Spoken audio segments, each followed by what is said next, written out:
మహిళల పట్ల చులకన భావం సరికాదన్నారు వైసీపీ నేత వాసిరెడ్డి పద్మ. కొంతమంది పనిగట్టుకుని షర్మిలపై వ్యక్తిగతంగా విమర్శలు చేస్తున్నారని అన్నారామె. చంద్రబాబుకు మహిళలంటే గౌరవం లేదంటున్న పద్మతో మా ప్రతినిధి కమల్ ఫేస్ టు ఫేస్.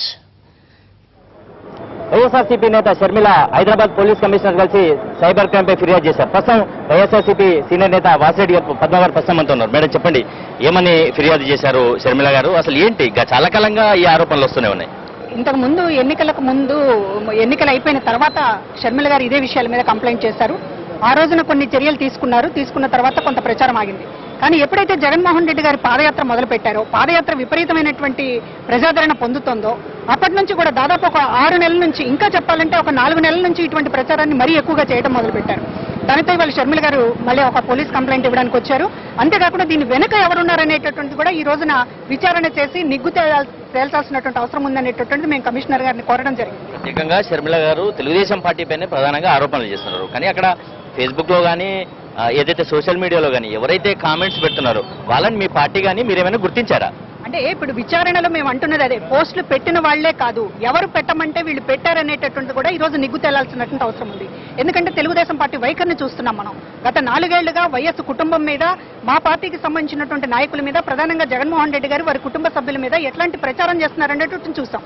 అంటే ప్రజల్లోకి వస్తున్నటువంటి వారికి ఉన్నటువంటి ప్రజాదరణను తగ్గించడానికి కోసం వాళ్ళ క్యారెక్టర్ అసాసినేషన్, వ్యక్తిత్వ హననం, అంటే వీళ్ళు ఒక క్యారెక్టర్లు మీద బురద చల్లేటటువంటి ప్రయత్నం అనేటటువంటి పనిగట్టుకుని చేస్తున్నారు. కనుక ఈ విషయాలన్నీ కూడా ఈ రోజున బయటికి రావాల్సినటువంటి అవసరం ఉంది. ఎందుకంటే తెలుగుదేశం పార్టీ నాయకులు అనేక సార్లు మాట్లాడారు, ప్రెస్ మీట్ లో మాట్లాడారు, డిబేట్ లో మాట్లాడారు, టీవీ డిబేట్స్ లో ఇవాళ షర్మిల గారి పర్సనాలిటీకి సంబంధించినటువంటి విషయాల మీద అనేక సార్లు మాట్లాడారు. అంటే మాట్లాడినప్పుడు ఖచ్చితంగా ఒక ఇంటెన్షన్ ప్రకారంగా జరుగుతుంది ఈ ప్రచారం అనేటటువంటిది ఇవాళ మొత్తం కూడా తెలుసు.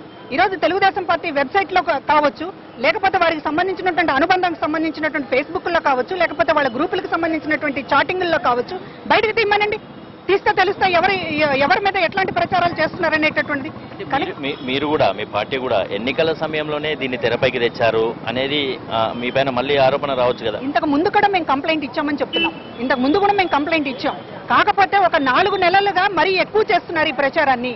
కరెక్ట్ గా ఎన్నికల ముందు ఇవాళ వీరెవరూ కూడా ప్రజల ముందుకు రాకుండా చేసేటటువంటి ఒక కుటిల ఎత్తుగడతో తెలుగుదేశం పార్టీ ముందుకెళ్తూ ఉన్నప్పుడు మేము ఈ సమయంలో ఒక స్పెషల్ గా దీనిపైన ఎంక్వైరీ జరగాల్సినటువంటి అవసరం ఉందని నొక్కి చెప్పాల్సినటువంటి సమయం ఏర్పడింది. షర్మిల గారు ఇందాక మాట్లాడుతూ ఆంధ్రప్రదేశ్ పోలీసులపైన నమ్మకం లేదన్నారు. అంటే ఎట్లా చూడాలి ఇది? ఇప్పుడు క్లియర్ గా ఉంది కదా, జగన్మోహన్ రెడ్డి గారి మీద హత్యా ప్రయత్నం జరిగింది. హత్యా ప్రయత్నం వెనక ఎవరున్నారనేటటువంటిది తేల్చకుండా ఒక సిల్లీ విషయంగా, ఒక మామూలు విషయంగా, సంచలనం కోసం ఏదో చేశాడనేటటువంటిది ఒక చెత్తపుట్లో పడేయాలని చెప్పి అనుకున్నారు ఆ కేసుని. కాకపోతే హైకోర్టు జోక్యంతో ఎప్పుడైతే ఎన్ఐఏ దర్యాప్తు అనేటటువంటి రంగం మీదకి వచ్చిందో ఇవాళ ఎన్ఐఏ మా రాష్ట్రంలోకి ఎట్లా వస్తుందని చెప్పి అడుగుతా ఉన్నారు.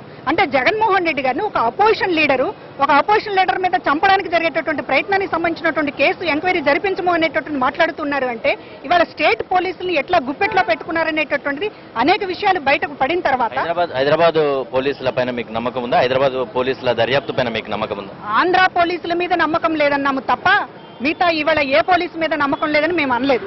ఈ రోజున ఆంధ్ర పోలీసుకు సంబంధించినటువంటిది వైఎస్ కుటుంబం మీద, అక్కడ ఉన్నటువంటి ముఖ్యమంత్రి, అక్కడ ఉన్నటువంటి ప్రభుత్వం, అక్కడ ఉన్నటువంటి పార్టీ నాయకులు కక్ష కట్టి ఉన్నారు. కనుక పోలీసులను వాళ్ళ చేతుల్లో పెట్టుకున్నారు. ఇవాళ ఆంధ్ర పోలీసులకు సంబంధించినటువంటి క్రెడిబిలిటీ మీద మేము మాట్లాడడం లేదు. ఆంధ్ర పోలీసుల్ని అక్కడ ప్రభుత్వం గుప్పెట్లో పెట్టుకున్నది కనుక ఈ దర్యాప్తు నిష్పక్షపాతంగా జరిగే అవకాశం లేదని మాత్రమే మేము ఇక్కడ ఆశ్రయించాం. వాళ్ళని గుర్తించి అరెస్ట్ చేయాలని మీరు ఒత్తిడి చేయబోతున్నారా? మాత్రమే కాదు, వాళ్ళు వెనక ఎవరున్నారనేటటువంటిది బయటకు రావాల్సినటువంటి అవసరం ఉన్నది. అది మా డిమాండ్. కమిషనర్ గారు కూడా సానుకూలంగా స్పందించారు. Thank you madam. ఇది మొత్తానికి వైఎస్ఆర్సీపీ సీనియర్ నేత వాసిరెడ్డి పద్మ గారు చెప్తున్న ప్రకారం ఎవరున్నారు ఈ కామెంట్స్ వెనకాల, ఎవరు దీన్ని ప్రోత్సహించారు, తెలుగుదేశం పార్టీకి సంబంధించినటువంటి నేతలు ఎవరెవరు ఉన్నారు, వాళ్ళ పోస్టింగ్స్ ను పరిశీలించాల్సినటువంటి అవసరం ఉందని చెప్పి కూడా హైదరాబాద్ పోలీస్ కమిషనర్ కు ఫిర్యాదు చేశామంటున్నారు. ఆంధ్రప్రదేశ్ పోలీసుల దర్యాప్తుపై నమ్మకం లేకే హైదరాబాద్ పోలీస్ కమిషనర్, ఆమె నివాసం ఇక్కడ ఉంది కాబట్టి ఇక్కడ ఫిర్యాదు చేశామని చెప్పి చెప్తున్నారు. మొత్తంగా ప్రస్తుతం మరోసారి తెరపైకి వచ్చినటువంటి షర్మిల ప్రభాస్ అంశంలో ఏ విధమైనటువంటి చర్యలు ఉండబోతున్నాయి, సోషల్ మీడియా కామెంట్స్ పట్ల పోలీసుల దర్యాప్తు ఏ విధంగా కొనసాగబోతుందన్నది వేచి చూడాల్సింది. కెమెరా పర్సన్ మనోహర్తో కమల్, ఎన్టీవీ, హైదరాబాద్.